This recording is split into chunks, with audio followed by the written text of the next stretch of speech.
Friend, Mr. Musa Raza, Dawood Mia Khan sir, distinguished speakers, friends. I'm very happy that be a part of an event that launches this initiative, the founding of a new Academy for Media Studies, designed in a very practical way to meet a felt need.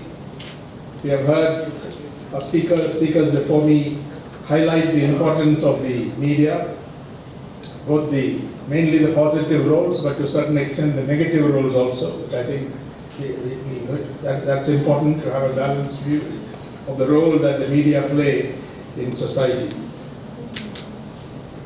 I think we just think about an interesting contrast that the news media are clearly in crisis across the developed world, because journalism, as we have known it for a very long time, is now described, with some exaggeration perhaps, as collapsing in many developed countries, what are called mature media markets. Journalism and the news media took a big hit during the recession, during the financial crisis of 2008. And although there has been some recovery, or considerable recovery in some countries, for example, the New York Times, which was in a terrible state in 2008-2009, has bounced back. Nevertheless, it is not business as before. They have been considerably weakened.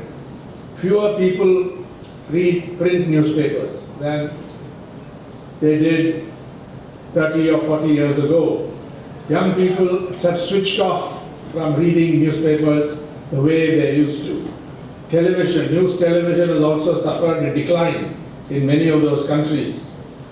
And there is a lot of anxiety and fear that what was a well-known business model for the news media, for journalism, has been eroded by all that has happened. Technological changes, social changes, economic changes, and so on, but largely led by digital technology, which has changed the game completely.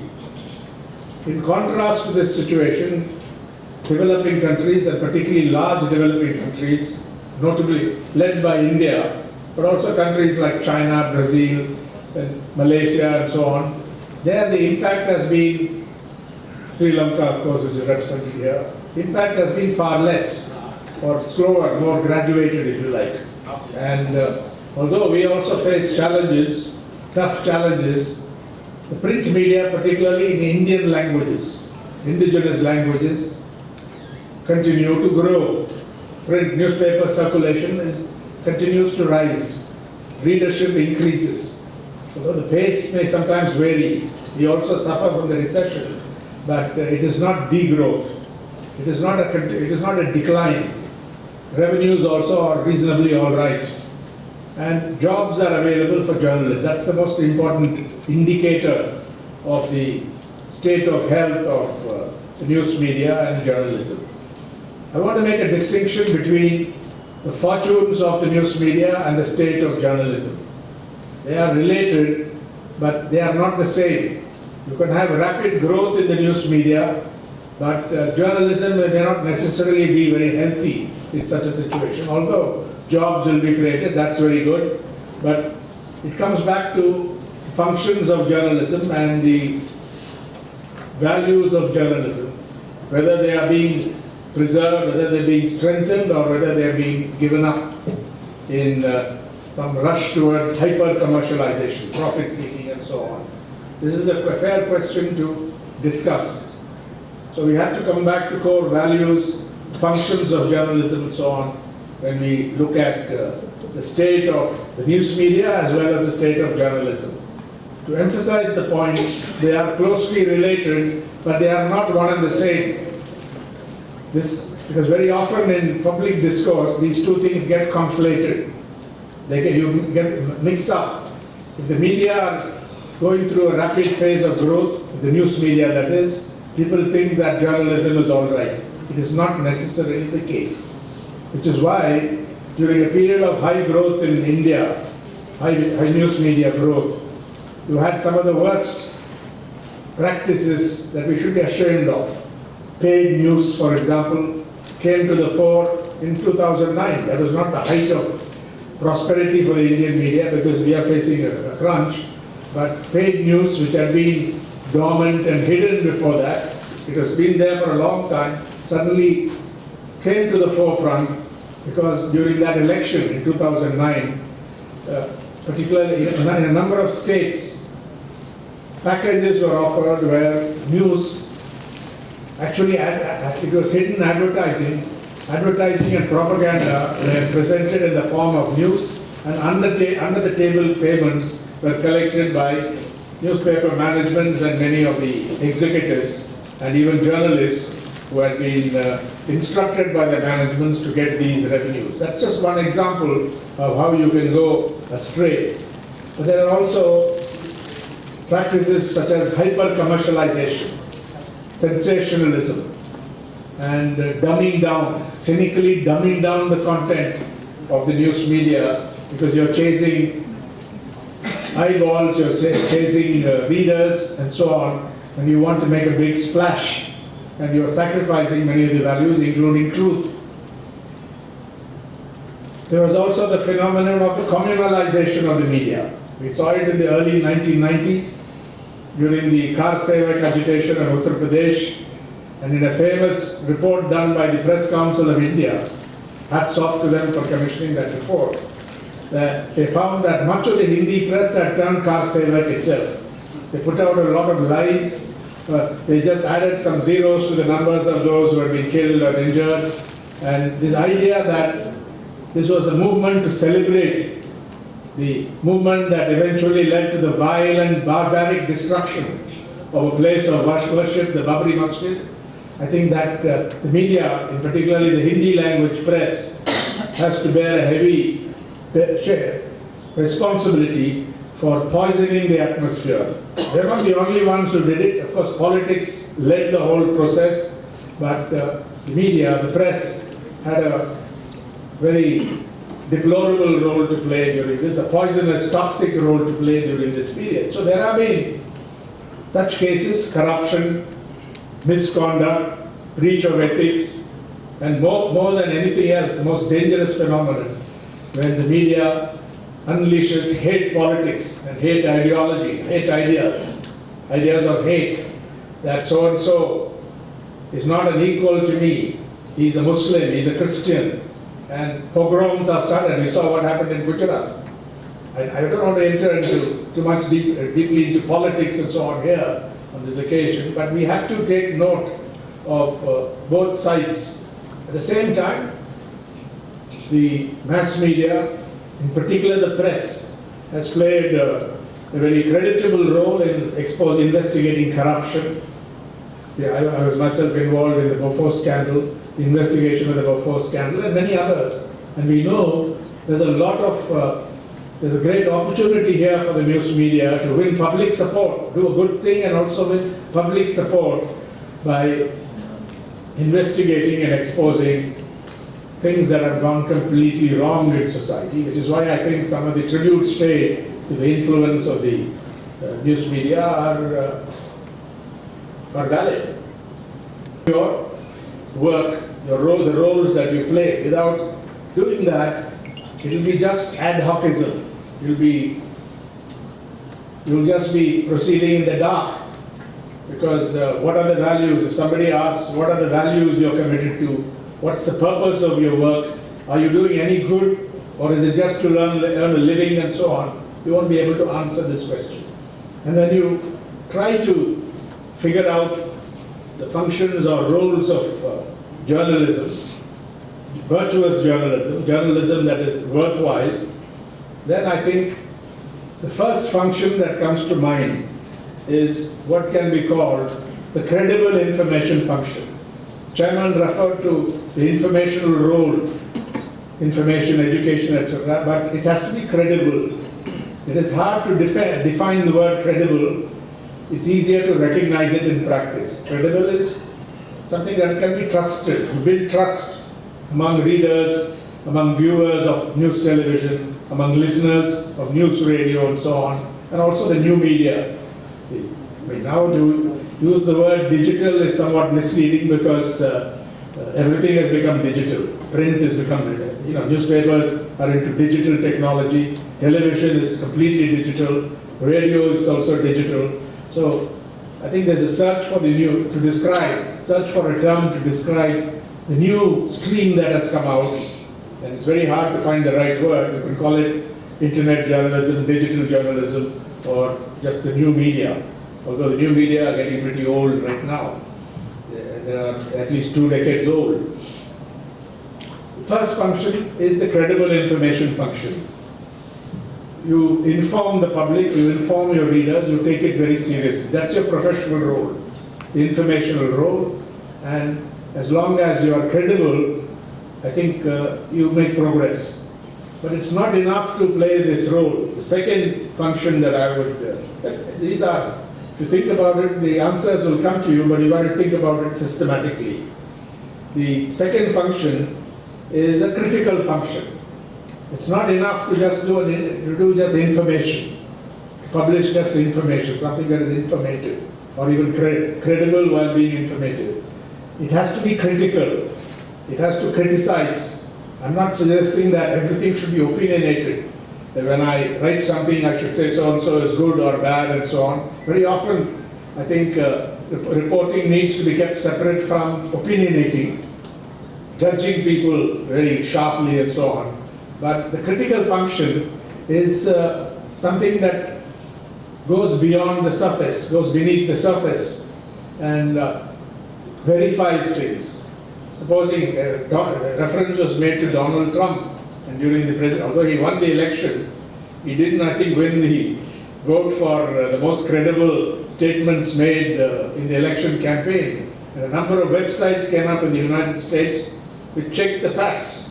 Every time Trump or even Hillary Clinton made a statement, they said this was completely false, or this was partly true, partly wrong, etc. They made up things, and so this kind of verification is also part of a critical approach.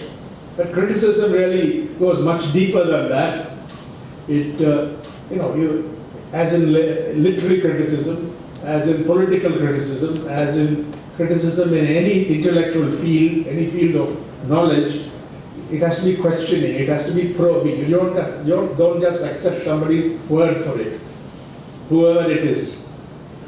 And part of this function is investigation, investigative journalism. Investigative journalism is not something very elite or something very special. Investigative journalism needs time, it needs dedication, it needs specialized effort. It needs your news editor, your editor to leave you free and not put pressure on you all the time to produce it tomorrow, day after, and so on.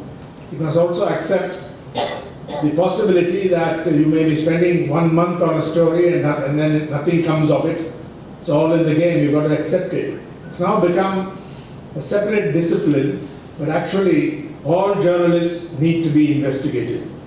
And if you can teach investigative journalism in this institute to all your students, make them do projects, give them the essentials of this, I think the pool will enlarge greatly and the capabilities of many of our young journalists will increase, will improve. Sometimes this journalism is also adversarial. Nothing wrong in being adversarial. The law is built on the principle of adversariality, the legal system in India. The two sides argue, they fight it out, and so on. So, but sometimes when we use it in the arena of journalism, people raise their eyebrows. But adversariality has to be a part of journalism very often. Adversariality in the sense that I oppose somebody, I challenge them, and so on. And since so many things are wrong in our society, adversarial journalism is important. And Nakiran is an example of very often adversarial journalism. They don't accept the usual story and so on. He challenges it. Sometimes being extremely provocative. Sometimes so on. So this, I think, is an essential function of journalism. These are the two central functions. The credible information function and the critical investigative function. Sometimes you claim, I'm the watchdog of the public interest. Yes. If the environment is violated, if something horrible takes place, you got to blow the whistle. You got to find whistleblowers in various organizations. Sometimes we have to practice deception. It's a hard thing to say, but without the practice of deception, many of the investigations cannot get what they've been able to bring out. And sometimes you have to appear very quiet, just go about your business and then try, not reveal what you're really up to if you're a reporter and journalist. And in India, there are many people who have these practices. But deception has to be justified by the larger public interest. If you are to practice deception, typically a hidden microphone, hidden camera, what is known as sting. This has gone too far for Indian television. But if you are to do it, it has to be for a very good reason. If I could have got that information in a straightforward way, there's no need to resort to deception. Secondly, it has to be supervised by somebody very responsible in that organization. And thirdly, I think the editor-in-chief or the editor of that organization has to approve it if it's a major case of deception. These are two central roles, but there are derivatives of these two central roles or functions. And by the way, I left out another role which nobody has talked about, the entertainment function of journalism. The pastime function and so on. There is a place for it. But as a former chairman of the Press Council of India remarked, if 70% or 80% of your content is for entertainment and only 15 or 20 or 25% is serious, then you've gone, this is not the journalism that we want.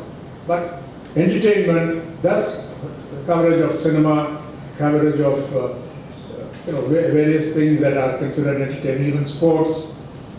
All this is part. Sometimes you can treat it as a serious subject, otherwise a light-hearted subject. Humor in columns and so on. All this is part of the news media and journalism. But you have to preserve a sense of proportion.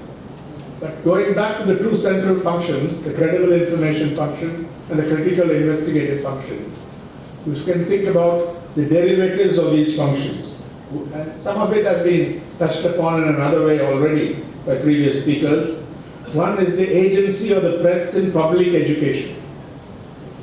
This is an important part of my function. It is derived from the first those two central functions I referred to, but they can make a major difference. I set out to do public education, inform the public, but also go beyond merely informing them, giving them some depth.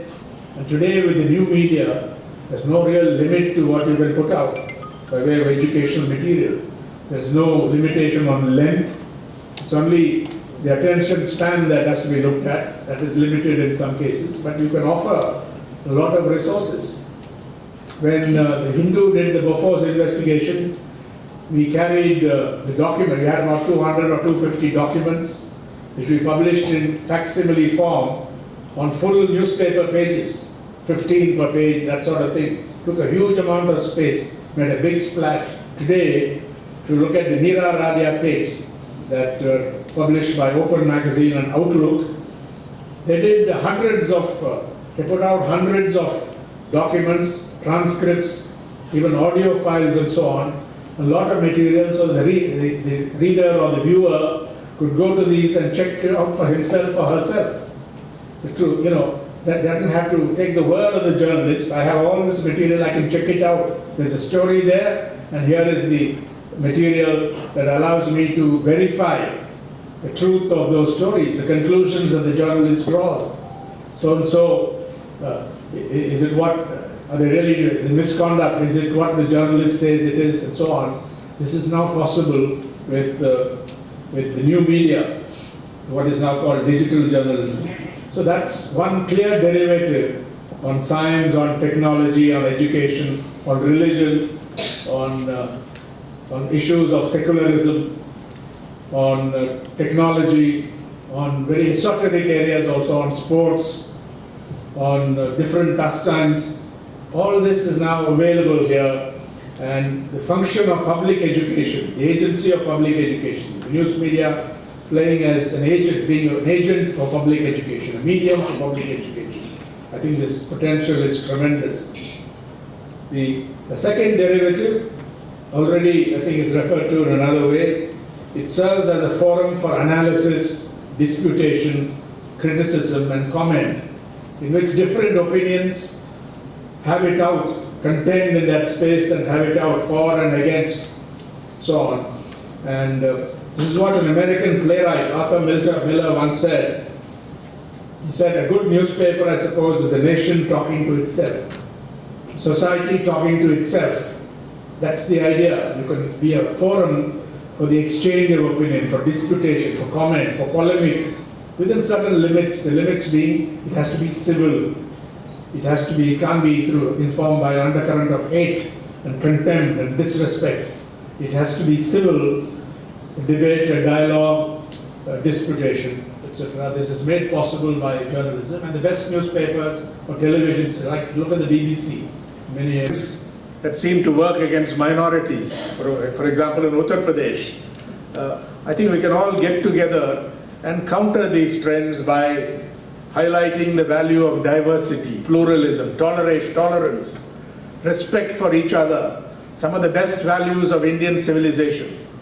Indian civilization at its best, not at its worst, as we saw during partition and so on. But the best in our civilization, our historical civilization, these can be brought to the fore. That's a very constructive role the media can play. Unfortunately, in the state of Tamil Nadu, I think we are less affected by the blight of communalism as a political mobilization strategy than most other states in the country. And I think there's a great opportunity here for Tamil journalism to continue to grow and make a huge contribution in this respect. I think they've already made a good contribution, but I see very little of the poison there is. There may be toxic inputs on caste and so on, caste hatred against Dalits, but all these have to be checked and corrected. But so far as communal poison is concerned, I think Tamil society or Tamil Nadu is less affected than most other parts of India. But I think we will be unduly romantic if we only confine ourselves to these roles. There is the role that the General Secretary has highlighted, the propaganda role of the media, news media. Chomsky and Herman wrote a famous book called The Manufacture of Consent.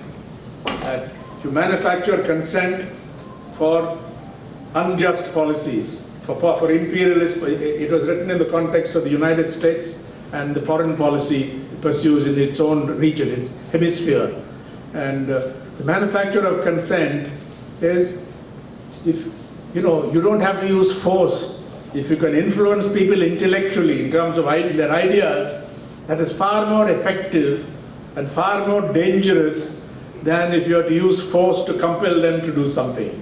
And this is at the center of Chomsky's argument, this idea that manufacturing consent, and today I'm afraid in some sections of the press and television, this is taking place, particularly with respect to the communal project. The communal project is being hidden now, cloaked in other terms as nationalism, ultra-nationalism and so on, or sometimes the protection of India's security. But at the heart of it, the essence of it is communalism and hate politics, or the idea that one community should have the hegemony in society, others can coexist here, but provided you accept second-rate citizenship, as Savarkar once wrote, Golwalkar once wrote in a book. So I think these ideas are to be sorted out. I don't want to dwell too much on the negative, but we cannot do justice to the role and performance of our news media and of our journalism unless we take note of this, these phenomena, these trends in society. We can also discuss on another occasion the state of free speech in India. It has come under pressure. There are lots of apprehensions about what is happening. I don't have the time to, I don't want to take time for other speakers to go into this, but this is an area that has to be discussed seriously. And also the social responsibility of the news media. It's another area that can be discussed. Once the academy starts its courses, I'm sure these subjects will be taken up seriously. But let me end on the note, what is the purpose of journalism? Of course, it provides opportunities for young people. And in this connection, I want to say that your academy must place special emphasis on providing opportunities for young women, young Muslim girls in particular. Because I have noticed that in our Asian College of Journalism, we get very few young Muslim women even applying for admission. In the industry itself, I checked with my friend Gopal just before this, he also confirms it, they do not come. Even Muslim men, they are hugely underrepresented. In some other states like West Bengal or Telangana or Andhra Pradesh or even Maharashtra, more come, a few come. But so far as Tamil Nadu is concerned, it is a puzzle to me. I've referred to Musa Raza also earlier and shared this concern. Despite our best efforts, you don't have this. I'll give you one case from a young woman from Triplicane, from a lower middle class family. She had a headscarf. She came from a fairly traditional background. She came to intern in our office in the Hindu. And she was so enthusiastic and so good, despite having some problems with her educational background. She was so good that we wanted her to continue after her internship. We wanted to recruit her or continue her internship till she was up to working in a job, provided she wanted it. But at least continue her internship. So I asked her to bring her father to meet me. He did come and we did our best to try to persuade her that let her come here, this is a safe place. And if she works in the evening, we'll drop her back, as we do with other women journalists, or many other journalists. But unfortunately it failed.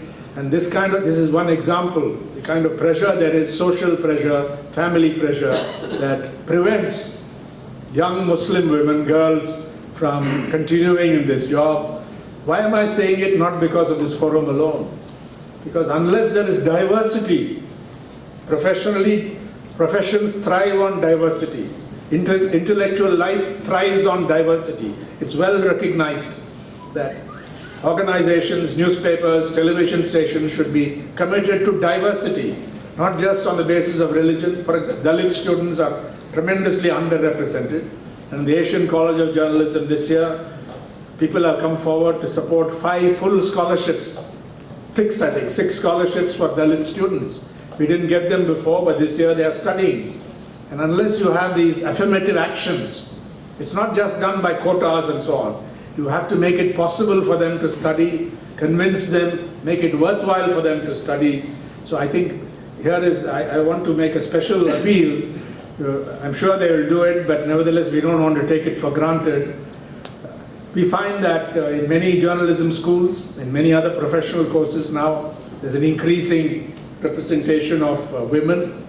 And in the Asian College of Journalism, about 60 or 65% of our intake every year is women, but Muslim women almost invisible from the south, from Tamil Nadu in particular, not the whole south. And this, I think, this has to be remedied. So coming back to the question, what is the purpose of journalism? The answer has to be, I think, you've got to figure out your own core values, but not many will disagree with this short list that I'll propose. Truth-telling. Truth-telling has to be at the center of it, not in some pious way, where people think it's a good ideal, but I can't really approach it. And truth-telling is not just black or white. Truth-telling is to provide context, provide background, provide full understanding, a comprehensive understanding of what has happened. You may go wrong, but I don't do it deliberately. So journalists have to be committed to truth-telling. Secondly, they have to be committed to freedom and independence. I'm free. Whatever my beliefs, I'm free. I'm not the agent of some government. I'm not the agent of some capitalist group. I'm not the agent of a caste. I'm not even an agent of my religion.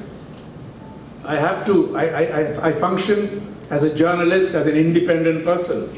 And this, I think, is important. And then you have to be committed to fairness and justice. That is where secularism comes in, diversity comes in, toleration, pluralism comes in.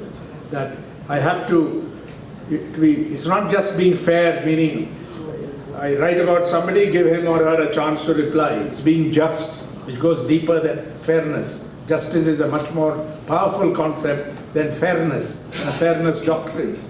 Justice means many things, and you can discuss it. But one of the things it means in the Indian context, in the currently problematical Indian context, some would say currently benighted Indian context so far as communal relations are concerned, I think you need to bring to the fore the question of social justice. And then I think journalists have to be humane. There's this famous story in the United States about 30 years ago. A young man who was jobless, was depressed, set himself on, this is the real story, set himself on fire in a public place, in a square. And a film cameraman happened to be near at hand. What did he do? He did his professional duty. He began to film the scene. The young man, we saw that during the Mandal agitation, photographs being taken and people watching almost in a celebratory way. This triggered a huge debate in the United States, such an obvious thing to do. What is the dharma of a journalist? What is the duty of a journalist, of any citizen, of any human being? It is to put out the flames before I start filming, right? And this is an extreme case where the answers are easy, but there are many in-between cases. So humaneness, humanity has to be center stage when we discuss a framework for journalism. And finally, you've got to do more than that, got to be more than humane. You've got to work actively for the social good, for the public good. And this means every section of society, not just those who College of Journalism, although we do have Dalit students and so on, but reach out, go to those who have had no opportunity at all. There's talent there. My assumption is there's a lot of talent there. I have to tap it. If their English is not up to it, I have to offer remedial courses. Because some of them have tremendous wisdom, comes out of lived experience. And you got to go out and find them there. So that is part of the job of working for society. I think I've said quite a lot at this time, and I don't know if I've exceeded the time limit that was expected here, but the chairman told me I could take a bit of time. So thank you. And I have great pleasure in welcoming this new institute.